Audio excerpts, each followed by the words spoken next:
Kalau keluarga Anda batuk dan flu, begini cara melakukan terapinya, dan ini bisa Anda kerjakan di rumah sendiri.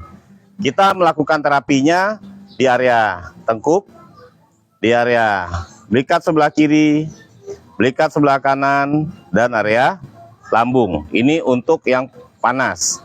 Kalau untuk yang batuk, kita akan fokus di area paru, paru kiri, paru kanan, dan area lambung.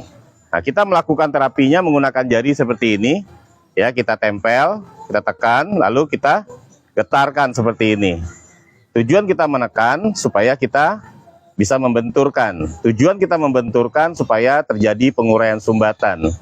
Dengan sumbatan terurai, darah lancar, nutrisi tersalurkan, oksigen terkirimkan, maka persoalan flu, batuk, dan demam bisa teratasi dengan cara yang alami. Berikutnya di area belikat sebelah kanan.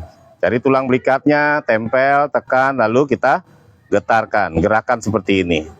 Terapi ini bisa diterapkan kepada bayi, anak-anak, dan dewasa. Kalau Anda menerapkan kepada bayi, gunakan dengan satu jari seperti ini, dengan gerakan senyamannya.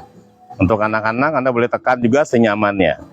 Ini di area paru, ya, tempel, tekan, dan getarkan. Bagi sahabat sehat yang melakukan terapi ini, Anda tidak usah khawatir.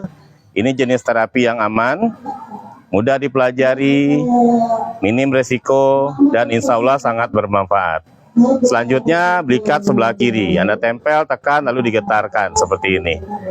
Bagi sahabat sehat yang melakukan terapi ini, Anda bisa rutinkan 20 menit, 30 menit, lebih sering lebih bagus, agar sumbatan terurai, darah lancar, nutrisi tersalurkan, maka persoalan batuk, flu, dan demam bisa teratasi dengan cara yang alami.